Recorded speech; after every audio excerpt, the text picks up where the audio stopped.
for sure. Chris Spencer, ladies and gentlemen, thanks for coming to my humble home. It's beautiful. I've never been to a library that people lived in. So I really got to know you in the last 7 years living in LA, working with you at the Comedy Store. Love your comedy. Thank you, man. And one of the things I love that you do on Instagram, you do Chris's 2 cents. Right. So what is pissing you off lately? Sometimes, so much. I was talking about how, I know the word isn't racist, but they say black people can't be racist because I guess usually if you're racist, you have to own some shit to be able to, hit down on people, talk down or, not hire. So there's a word that I need, racial, but we can be like that. And I find myself doing shit that is, considered racist.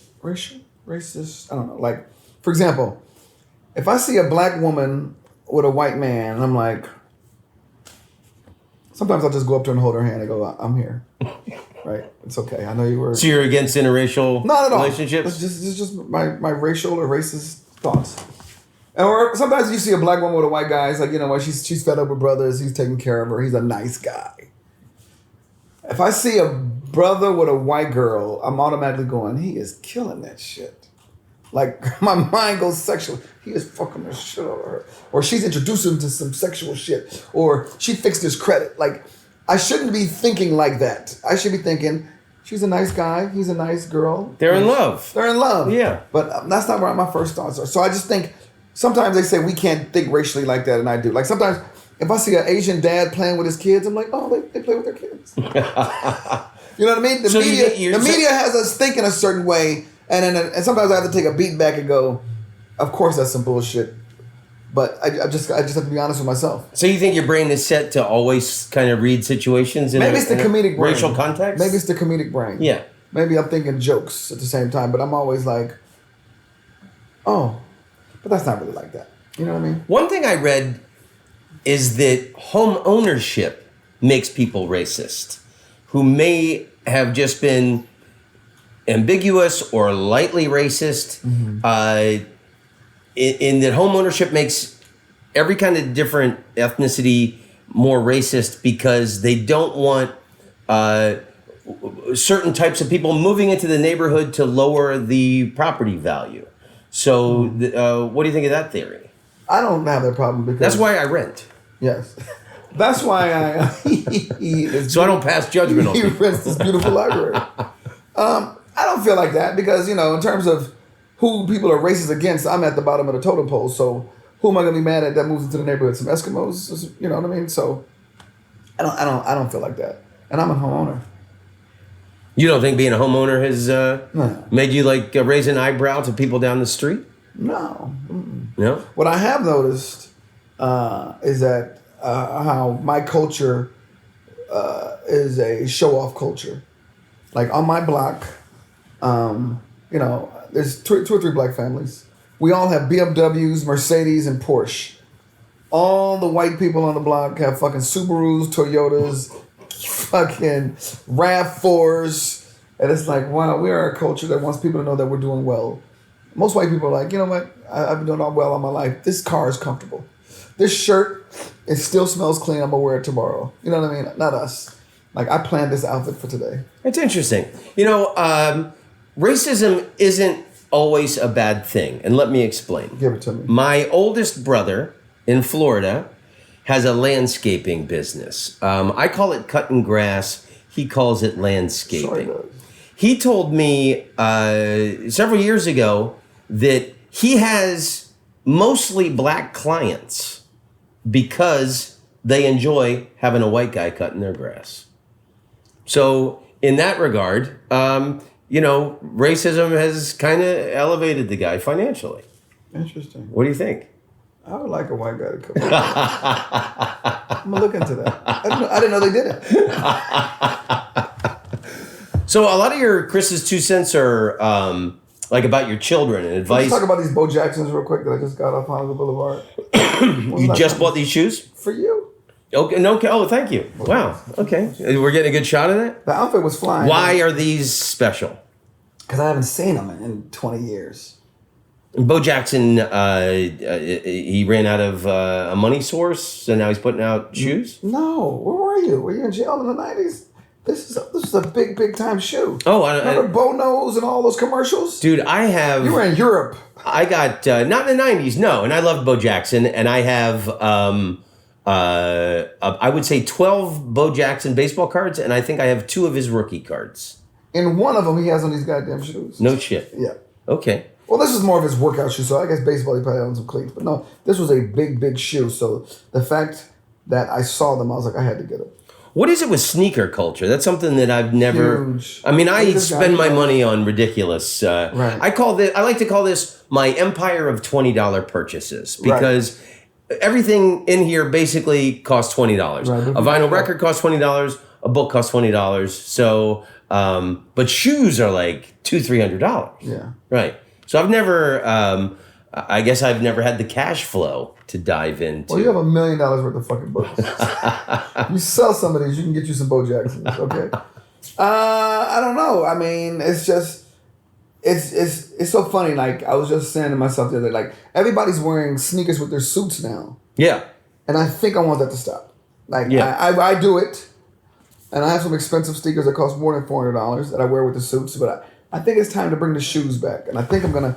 That might be my Chris's 2 cents today. It's time to fucking bring back hard bottom shoes. I think that we should come out of the pandemic. I miss dressing up. Yeah. That's one of the things I miss. Right. And you know, I had my hair experiment. Yes. I didn't cut my hair for a year. I had this big mountain man beard.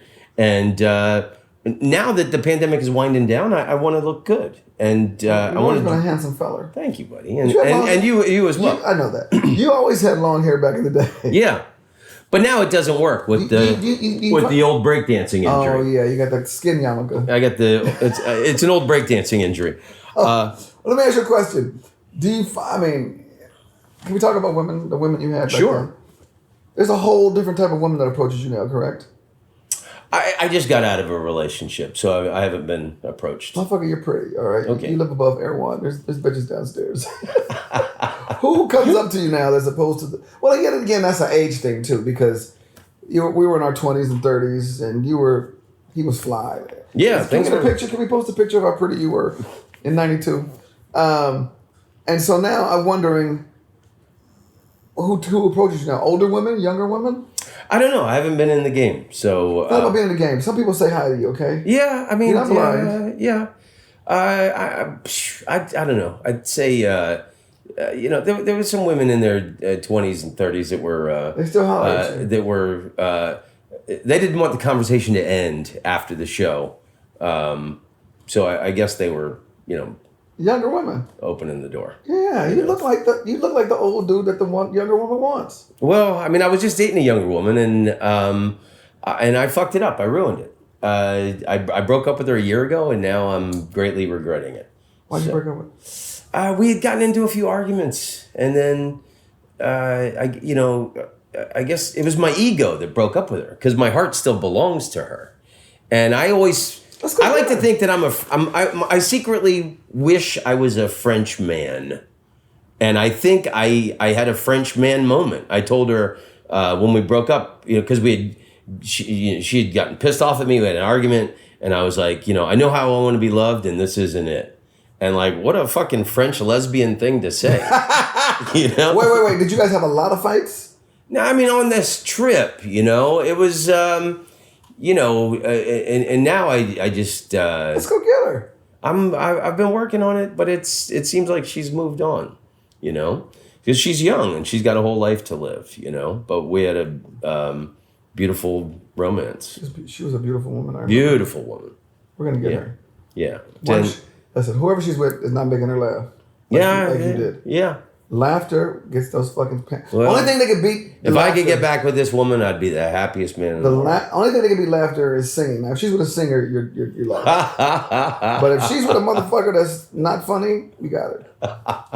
You just cheered me up, Chris. Thanks. Let's go get this motherfucker. Where she live? She lives in Toronto.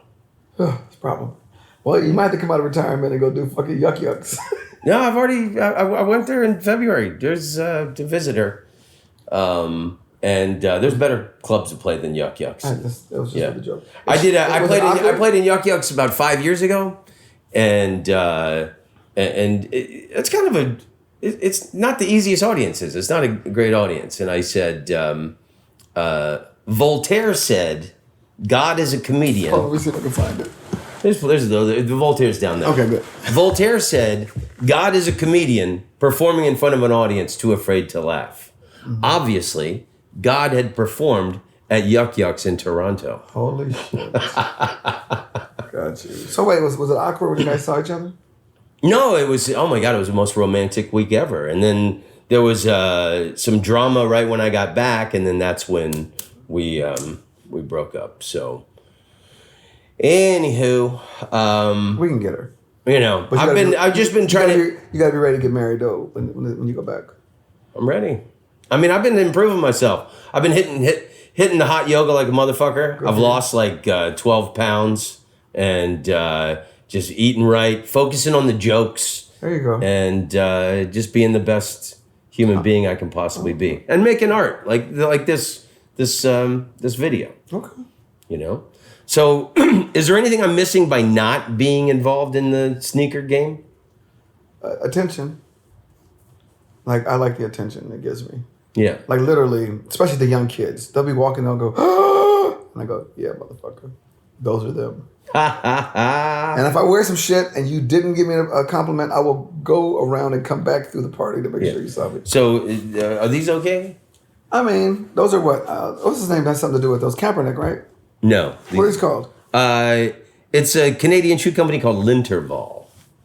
You know what's so funny about that look? Is that like, that must be the look that all the sneakers are allowed to look like. Because there's about 46 companies that make that exact brand, which is kind of a throwback from our era, which were the Stan Smiths, the Adidas. And so it seems like everybody has kind of, made this brand. Yeah, it's a handsome shoe. You can rock that with a suit, jeans, shorts. But it's not a motherfucking Bo Jackson. Did he win the Heisman? He had to. Okay. Yeah. So, let's talk about Chris Spencer. Yes. You're one of the most respected comedy writers in Hollywood. No? Is this a surprise to you? No. I'm pretty So, you've been working with Kevin Hart on the Real Husbands of Hollywood. We created that together. Yeah. And it's doing pretty well. How many seasons? Yeah. 5 seasons on BET, and then here's what's fucked up. Remember when Dave Chappelle was complaining about his show being on Netflix and not getting a check? Yeah. That happened to us. Like, our show is on BET, but it's under the Viacom umbrella. So they bounced this motherfucker around to goddamn Comedy Central, to MTV, no extra money. Then we're also on fucking Amazon and Netflix, no extra money. So I don't know what the fuck is going on, but I thought I'd be rich as Kevin Hart by now, and it's not working. But what about, I thought the SAG-AFTRA unions... I don't know how it works. That's as an actor. Because like when Comedy Central, you make something for Comedy Central, they buy it outright. You have to sign a contract so they can sell it 20, 30 ways and you never see a dime. That I understand in the Viacom umbrella. But I don't know why we're on Netflix and why we're on Amazon. That has nothing to do with Viacom. But yeah, so like as an actor, wouldn't you get royalties? Well, I'm not an actor on there. I'm the creator. Well, then that's even better royalties, right? Exactly. Yeah. So I don't know what the hell is going on. Can you call some of your white friends? I will. They control all this shit. What would Voltaire say about fucking stealing people's TV shows? He would think it's a bunch of bullshit. Oh, shit. Yeah, baby. The library. What do you... I've never seen Becoming Richard Pryor. There it is. What are your thoughts on Pryor? The GOAT. Absolutely. How do you check out books here? What do you have to do? The reason I have so many books is because I never lend them. Oh. But I'll buy you a copy. No, that's all right. Yeah. I'm hurt. No. No, that's what I do. If I tell somebody about a book that I want them to read, I buy them a copy, Oh, that's nice. Yeah. You always got $20 on you. Always got... Not enough for Bo Jackson's, but I got enough for a book. You can get these. These are only like $150. So what's working with Kevin Hart like? Is he seems like probably one of the nicest guys in the business. The second nicest guy in the business. He's a fucking mensch. Yeah. He's a great guy. He's so insightful. He has so much knowledge now. I used to be the smart friend, but he's been in so many meeting rooms and so many movie sets and TV sets, and I call him now for advice. Yeah, it's just incredible. One reason I know you're one of the most successful writers in Los Angeles is because you played golf with Obama a couple times, right? That doesn't make me successful. It just makes me friends with another black person who knew Obama, which was Ray Allen. That's what happened. Okay. That's how you get to Obama. You have to fucking know somebody who knows him. Well, I see your posts and go, Jesus Christ, Chris is killing it. Yeah. You know? Don't judge me by my Instagram. But I mean, you're I owe the IRS about $450,000 right now. Seriously? Absolutely. Okay. Well, I hope they're not listening to my podcast. Yeah, I hope they are. So maybe they'll give me a break. What did you think of the slap? Will Smith slapping Chris Rock? Always coming. Because that shit shook me to the core. Shook me to the core. Jiggy With It came on the radio the next day. I was so pissed off about that. Jiggy With It came on the radio and I couldn't listen to it the next day. Man. It was weird. It was jarring because both of them are my friends. And so, after talking to people close to Will, I haven't really talked to Will about it. I kind of made some jokes. He has his reasons. I just thought, like most people thought, it wasn't the opportune time to do that. You know what I mean? It was awkward. And then for the next week, for the Dave Chappelle shit to happen, was just like, okay, this is a crazy week in fucking comedy. Yeah. And now we got DL and Monique fighting. Yeah. Yeah, I went down and did sets on DL's show in Irvine last week when all that shit was going, which is a ridiculous story. But the Will Smith slapping Chris Rock thing triggered me because I hate bullies. Right. And he's so much bigger than Chris. Right. And my other brother, who's a bully, has attacked me over many sentences. Right. So you had a flashback. Well, yeah, and then there was a kid in high school. Guess what?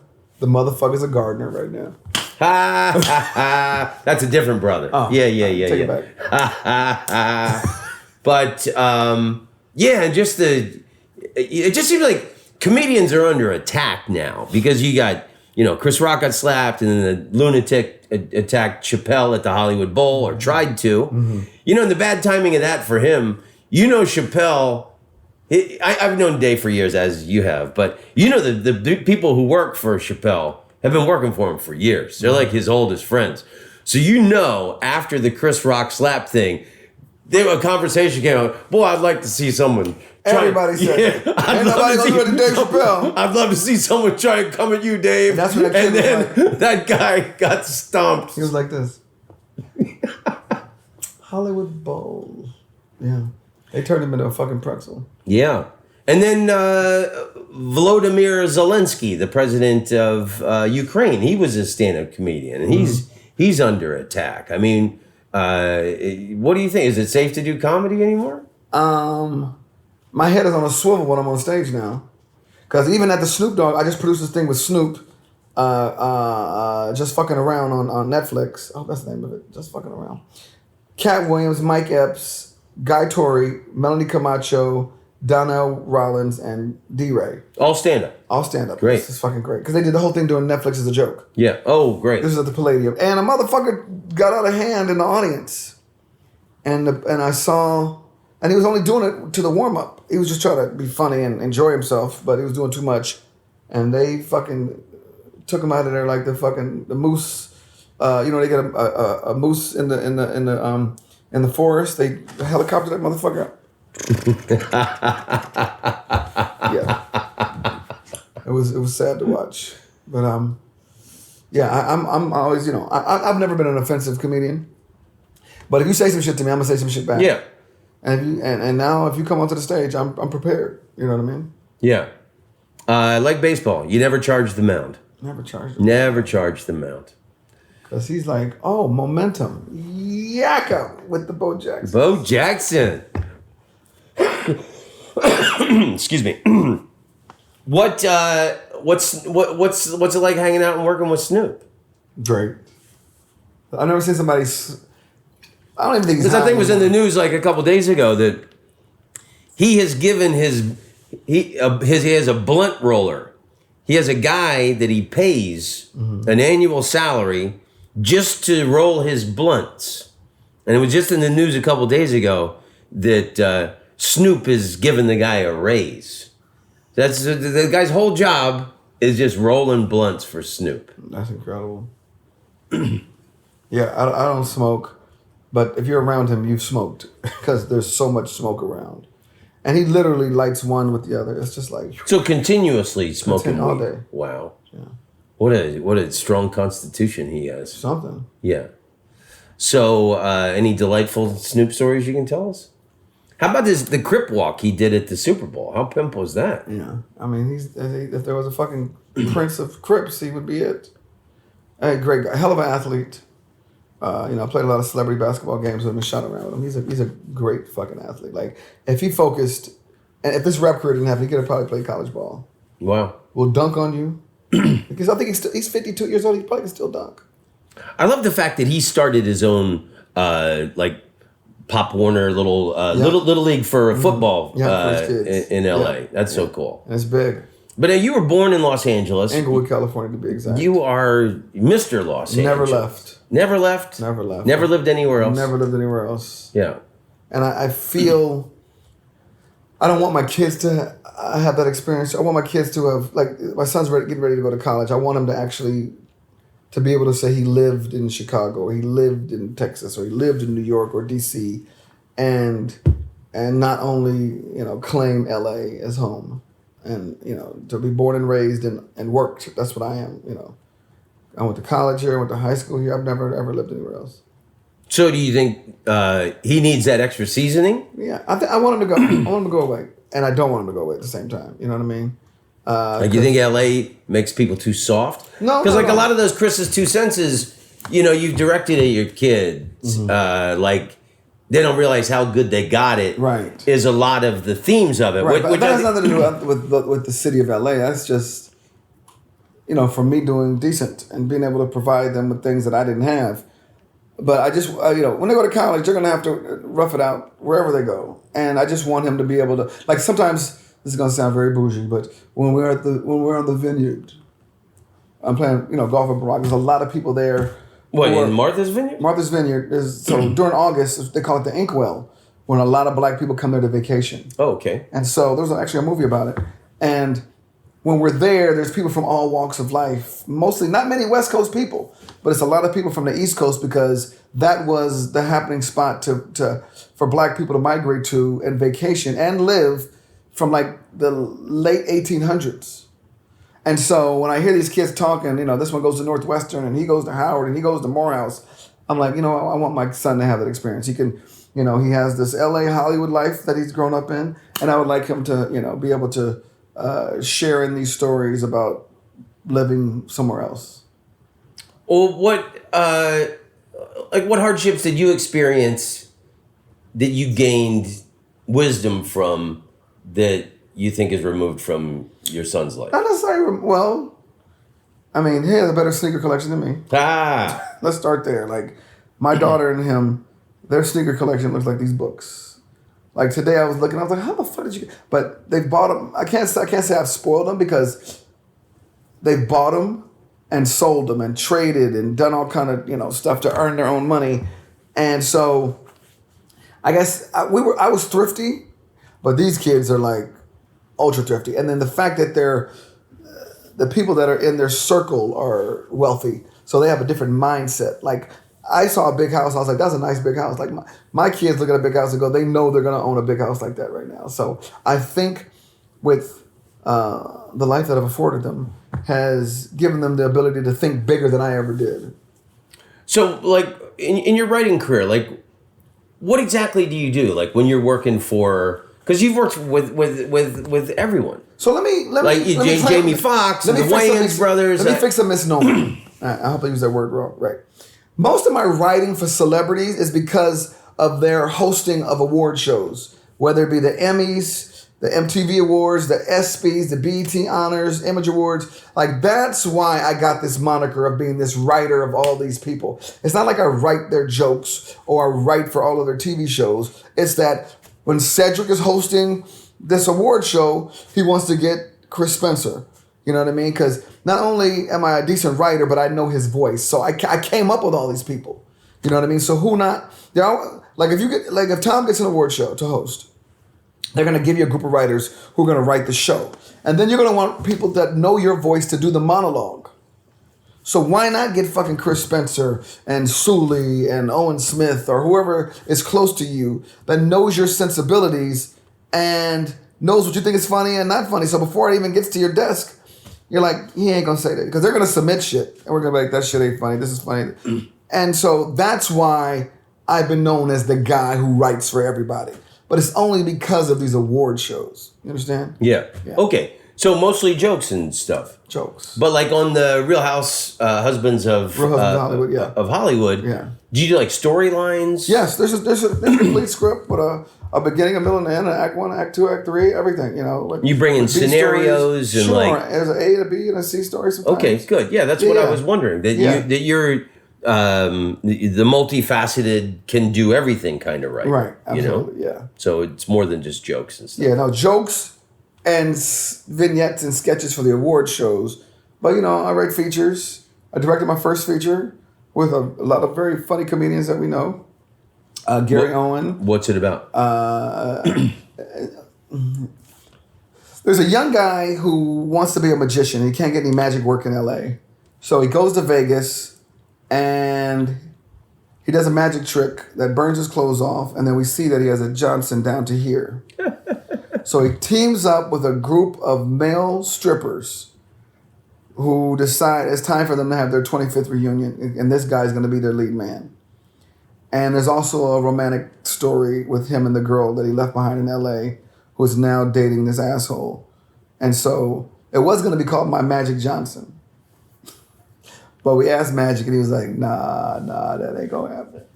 So it's now called Back on the Strip because it's about these guys going back on the strip and they're stripping. So it's J.B. Smoove, Faison Love, Gary Owen, Bill Bellamy, Wesley Snipes. The young kid is a guy named Spence Moore who's on All American. He's also going to be in the new Creed coming up.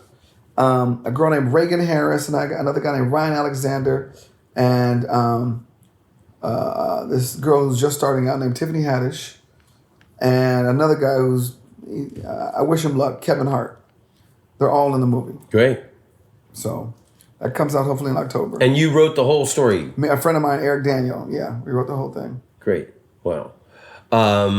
What do you think of the state of the world right now? I think it's crazy. I mean, the United States specifically. Yeah, and that's what I'm talking about. It's crazy. I think I'm glad. Are you as afraid of white nationalist domestic terrorism as I am? As long as they don't come to Melrose, I think we're good. I think I haven't had any problem with them. But I guess I hate to say they know who to fuck with, but they don't really come up here. I haven't seen them. I mean, of course, I deal with racist shit and stares and glares, but our Beverly Hills racism is different than fucking Mississippi racism, or Capitol Hill racism. So, or the Capitol racism. So, afraid of it? No. Worry about it? Like all this gun shit. It's so crazy how much they love these fucking guns. Yeah. Like how hard is it just to have some little legislation? Yeah. You got to be a certain age. You got to pass a test. Yeah. What's wrong with that? Like how much money do you really want to fucking make? And I heard some motherfuckers say they like those semi-assault rifles because because of the critters in their neighborhood. Because you need a machine gun to kill a fucking squirrel. But it's some bullshit. If you lived in a neighborhood and some guy was out there with a AR-15 just blasting away, move. And then a lot of them say to protect them from whatever's coming across the border. The people in Texas, that's their excuse. Well, but I don't think you need a fucking semi-automatic weapon. Or if you are the person that has a semi-automatic weapon, you have to have trained to be able to have that. Yeah, you know what I mean. I agree. I don't think regular citizens should have not a 15-year-old kid machine guns and semi-automatic weapons. I don't even know why anybody needs one. And then at the very least, also they should these mass shootings. So many times, the only time people have been able to get away is when the shooter has to change his clip. Mm-hmm. I've read about so many of these things. So why can't the very least they could do, the legislative government, is to limit the number of bullets on the clips just so we got a chance to fucking sneak away. Just that 30 seconds when the guy changes his clip. That's all we're asking. Is that too much? I also think that only women should own guns. Because women are the life giver, so only they should decide when it should be taken away. Since you retired from stand-up, I'm going to use that tonight. I was doing that line a couple years ago, and that imagine a world if only women owned guns. Rape would vanish overnight. All wars would end because women have the power of reasoning and compromise. Bullets would come in bright colors to match their outfits. That's fucking funny. Okay, God, I gotta bring it back. Bring it back. Yeah, because I put that down a few years ago. Bring it back. It's time. Plus, you got that gig in Toronto. Yeah, and I'm always doing pro women stuff to impress the woman I like the most. There you go. I love the most, Chris. I'll be honest. I'm hurting, man. I understand. So, what joke have you written that you're the most proud of?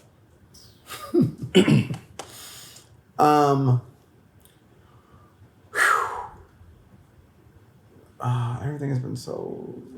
Let me see. I know some stuff about my dad. My dad is older, and it's weird to see your hero start to wither. Yeah. He used to be about 6'3", 280. Not 6'3", 240. Now he's about 5'1", 110. He's small. Really? No, he's not. But I just said he's shrunk. Yeah. And he's what I call touched chair old. You know what that is? Like when he walks in the room, he has to touch every fucking chair to get to the fucking next place. And I'm like, oh my God, look at this guy. So the funny shit to me, he told me he wants to get a massage. I said, oh, your neck, your shoulders? He's like, nah. Ha ha. I said, excuse me? Good. I said, Daddy, I ain't taking you to no fucking Mia's house. The muscle that needs the most attention. Yeah, I'm not taking you to Mia's house to come. He's like, no, you don't have to be in the room. I go, really? Thank you for that, Dad. Thanks for telling me. You'll be in the waiting room looking through old highlights, right? Like at the dentist. Dynamite, remember that? Fucking Ebony Junior magazine. Yeah, I'm not. And he asked me all the time. The other day we went to go eat, and he goes, you know, it's one right there. No shit. My sister was right there, so he was trying to be sneaky, like. So listen, the next time you have the urge to spend $150 on sneakers, why don't you take care of your old man? Fucking girl. The funny thing is, which I am the joke. There was a bit that Amy Schumer was doing. This was like 3 or 4 years ago, and when I was because I was trying to go to New York once a year just to do sets at the Comedy Cellar, and I had to go on after her like 3 nights in a row. And she did this bit where she said, you know, I got a lot of money now and I'm really well known. And her father is like, I think he's got MS or something. He's in a wheelchair, doesn't get around too much. And, you know, and she said he's kind of a cranky guy. He's kind of an asshole. And she said, you know, but I love my dad.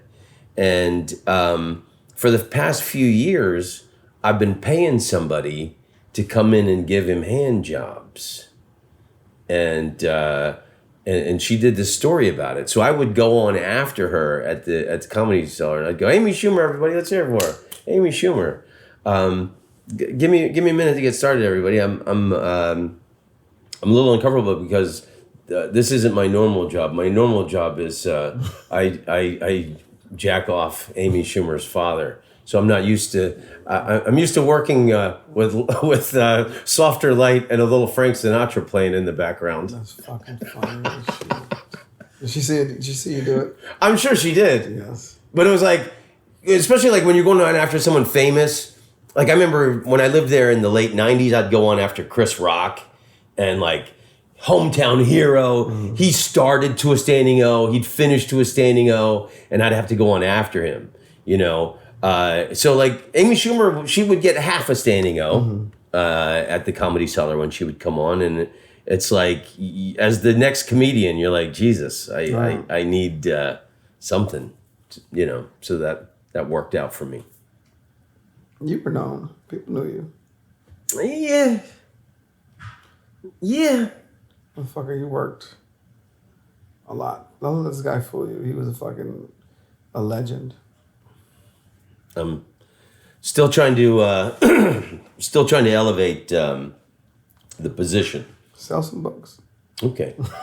So let's talk about. I've been working on this project on Tupac Shakur. What does Tupac Shakur mean to you personally? Rebel, great artist, very inspirational. The bravery he had is something I aspire to sometimes have on stage. You know, not just in his music, but in his interviews and the way he loved life and lived his life. I don't know if I want to live my life exactly like his, but you know, you can always, whenever I saw him, it looked like he was always having a good time. You know what I mean? Charming. He was actually funny. I don't know if people know how funny he was. Great fucking actor.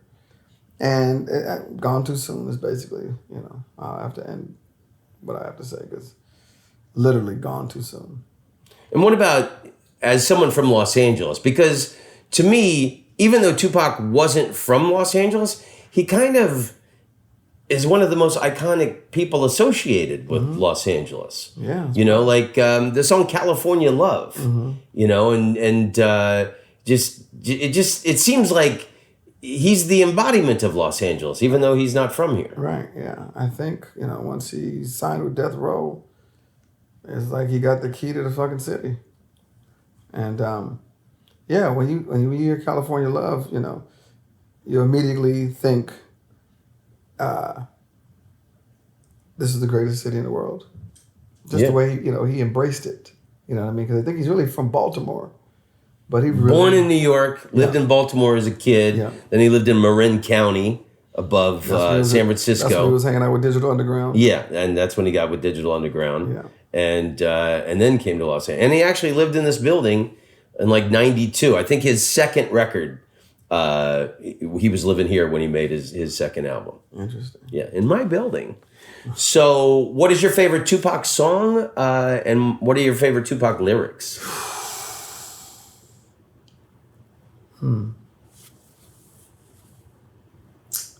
There's too many. All Eyes on Me. Favorite lyrics. Oh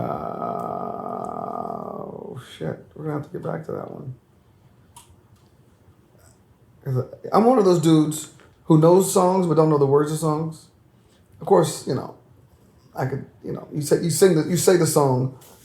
You say the song and I'll know the words, but for me to just remember them off the bat.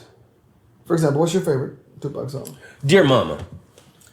And that's the thing that for me is so powerful about Tupac. You know, his writing was so strong, and he did these, you know, for such a tough, badass guy. Right. He wrote really sensitive stuff for women, like the song Dear Mama.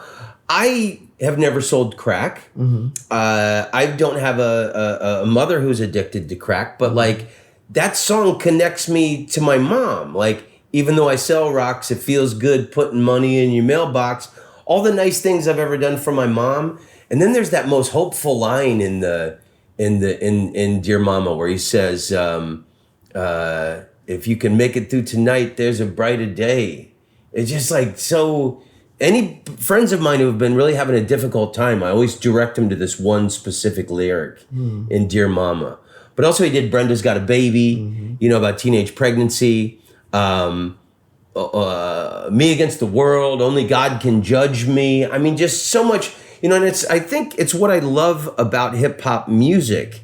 And I think Tupac is the best example of it, is songs about supreme male confidence. Interesting. So he's your favorite, apparently. Yeah, absolutely. Yeah. You're not doing a KRS-One documentary after this? No. Oh, okay. My boy Eric here is Nas is his dude, but he looks like Nas. He looks like a Spanish Nas. He looks like Nas. So no, you look like Nase. Nase, hilarious. Oh, that's your new nickname. Nase. Hey, Nase.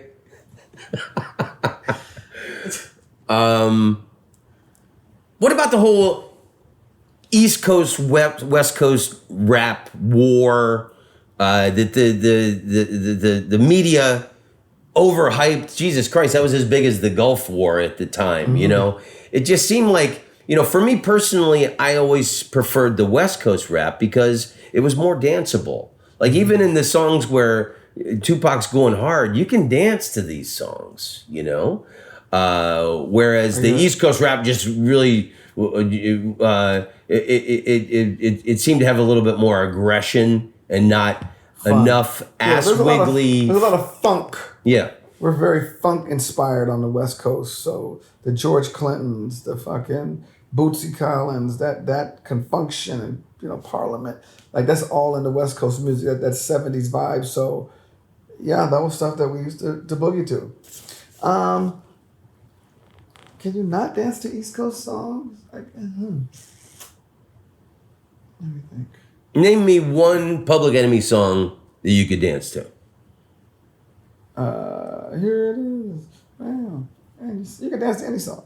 Okay, well, I guess, you know, Biggie made some good dance. You know, Hypnotize is my favorite Biggie song. Warning is mine. You can get ass wiggly to that. So, you know, not all my theories are solid, Chris. Yeah, it's okay, but that's, you know, but they're your theories. Right? It just seemed to me that, like, you know, and especially now the world we live in with, like politics. I never paid attention to pro wrestling. You know, I always thought the only thing I liked about pro wrestling was that it's theater and you can spit on the actors. But that theater of the villain and the and now that is like so permeated into American life and politics, and that's all like the bad guy villain and just to hype, get power, sell tickets. And that was the whole thing with the East Coast, West Coast, the rap war, or however you want to describe it. Like, as much as I loved Tupac, and at that time, it just seemed so unnecessary. Like, why can't everybody make money? Why can't everybody get a little taste of the pie? Why did he have to pour gasoline on the fire and go so hard? You know, I mean, I know he had been, after he'd gotten shot in New York 9 times, and then he felt that Biggie had done it, that it seemed like something in his personality changed, where he went from the gregarious lover of life to fucking Mr. Revenge and, you know, Hit 'Em Up, the greatest diss track of all time, you know, but it just seemed like, you know, like especially like just within the black community of building strength, economic power. Why did it have to be like that? I have no answer. It was very discouraging and disappointing. Is that how you felt about it at the time? Absolutely. It was the same as me. Like, oh, it felt stupid. Yeah. Right? Like, we're winning right now. Yeah. And now you're gonna put this fucking, you know, sword in between us. I thought it was ridiculous. And, you know, Tupac was raised to be a leader of his people. Mm-hmm. Both his parents were Black Panthers. Mm-hmm. He was named after Tupac Amaru II, the last Inca king. Mm-hmm. His whole life had been conditioned to, you know, whatever hardship and difficulties his parents had. The man was raised to be a leader of his people. Right. And that's the thing about his life story that I've never understood. That, like, why divide the tribe when you can make the tribe stronger? Message. Yeah. I never understood it. And I was there, like, at the BET Awards or Soul Train Awards. BET Awards when they saw each other. Uh-huh. This is at the Shrine. That when they booed Snoop and he's... No, that's the Source Awards in New York. Yeah. Y'all ain't got no love for Snoop Dogg and Dr. Dre? Yeah. Yeah, no, I wasn't at that. I never went to Source Awards because that was... You were basically going to a fight to see some awards. You know what I mean? Yeah. Yeah, I never been to Source, but at the BET Awards, I saw when it was at its highest, Tupac and Biggie fucking pass each other. And I was like, it was warm. You could feel it was chilly. I peed on myself. Really? Yeah. Okay. Wow. Well, any other thoughts on the whole Tupac and Biggie? No, I just, you know, like I was saying before, it was disappointing, especially seeing these two heroes. You know what I mean? We don't hear this in other cultures. You don't hear about fucking, you know, Jerry Seinfeld wanting to whoop Tom Hanks' ass. Yeah. You know what I mean? Like Yeah. fucking Waylon Jennings. Your movies ain't shit. Waylon Jennings is like, when I see that motherfucker, Willie Nelson. I'm gonna kick his ass. You know.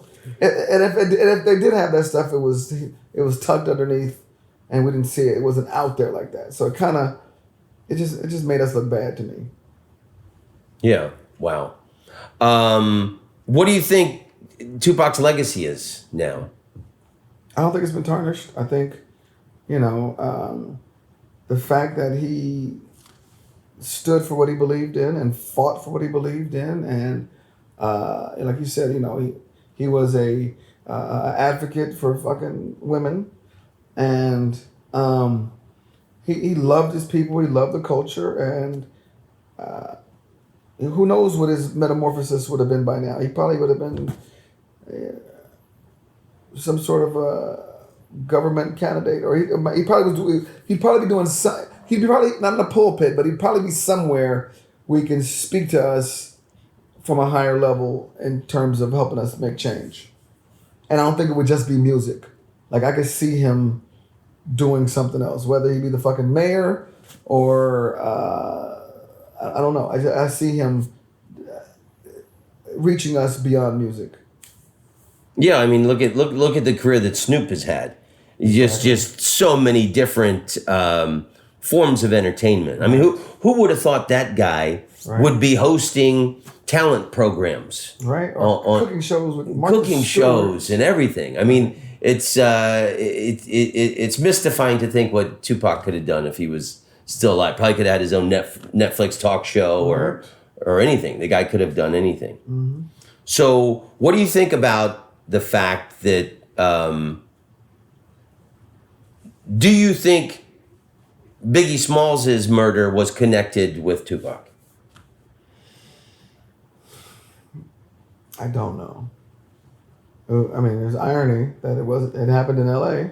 Because he was killed 6 months after Tupac was killed. Mm-hmm. So it just seems like the culmination or the climax of what was that story of this war between probably two of the greatest, most original artists this country's ever produced. Still to this day, yeah.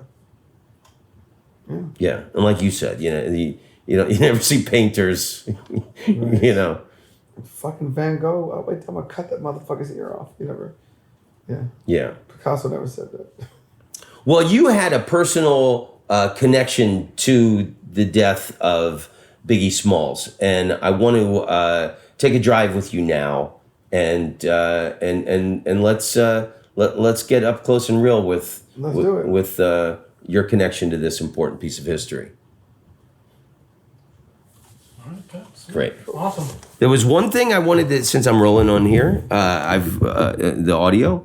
For the podcast, there was one thing I wanted to, when I was asking you about the country, the last question, where I wanted to go with it, but I forgot the thing, because you were talking about guns and we went there, but this whole thing about the election was stolen, Jesus. Which, this is such a weird time in history where half the country doesn't believe the process and the thing. I think because all my family, they all think the election was stolen. Your family? All my family are Republicans, and still to this day Trump supporters. And I've always been the black sheep, lefty of the family, and it's been something that that's really bothered me in a personal sense, talking with my mom and different people. And this is my evaluation. I don't think these people actually believe the election was stolen, but they're hanging on to it because it's easier to say that and believe to believe that the election was stolen, to justify any action, because they can't say openly that only white people should vote. What do you think? I'm gonna use that tonight too. That's exactly am I accurate or what? Fucking on the money. It's like, it's disappointing. You know what I mean? Like they're really hanging on to their whiteness, and I don't know if they believe that only white people should vote, but they should definitely vote white. And even though Joe Biden is white, Joe Biden, I guess, his popularity sways more towards people of color than Trump's did. And of course, there's people of color who vote for Trump, but we don't like them. We call them sellouts and coons. But it's disappointing to me because I know these motherfuckers think Trump's an asshole. I know they think he's a charlatan, he ain't shit. But the fact that they still fucking follow him is because they're hanging on to their whiteness. That's it. He's a fucking hustler. He don't give a fuck about nobody. The fact that poor white people like him makes me sick because he talks shit about you guys. He would spit on you. Yeah, I mean, I think in an interview in the 90s, he said that Christians were stupid and gullible. And he said Republic. He would always, something like that. I know he said something about it. He would run as a Democrat because Republicans were stupid or something like that. He says anything he fucking wants. Well, and then he started off the fucking election by saying he could shoot down fucking Fifth Avenue and kill somebody. Yeah. And he'd still be elected. And they're like, Yeah. And then up with the January 6th insurrection thing, they were sending out emails up until a half hour before the Capitol building was attacked for people to send money to. He raised $250 million for his defense fund, the I really won campaign, the Stop the Steal thing, and then it's come out on the committee thing where like Mark Meadows got $1 million, all these people got a piece of the pie, and like it was a total swindle. Like there was no fund for a legal defense for the voting.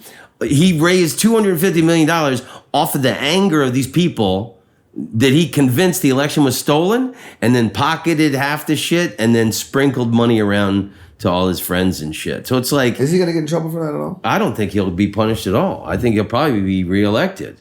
And... I'm moving. Yeah, where are you going to move? You lived your whole life in L.A. I'll be at Yuck Yucks. And I will be opening for you, my brother. Let's go. Chris, I love you. You're such a good man, and... I really appreciate you coming here. Let's go to Fairfax and let's talk about this. Long may you run, my brother. Long may you run. Tom Rhodes, you're a funny man. Tom Rhodes, you're an international comedian. Tom Rhodes, karate kick, baby, oh yeah. Tom Rhodes, you're a groovy dude. You go all around the world, telling jokes to all of the people. You are an international comedian. You're funny to everybody in every single country in the world. Tom Rhodes, I like you very much. I think you're talented and very wonderful. Tom Rhodes, you're the best guy in the world. I wanna be your friend, you should call me sometime. Here is my phone number, 603-644-0048. Yeah. Tom Rhodes, you're an international comedic sensation. Tom Rhodes, I like to listen to your podcast. Tom Rhodes, you're the best man to ever walk on the earth.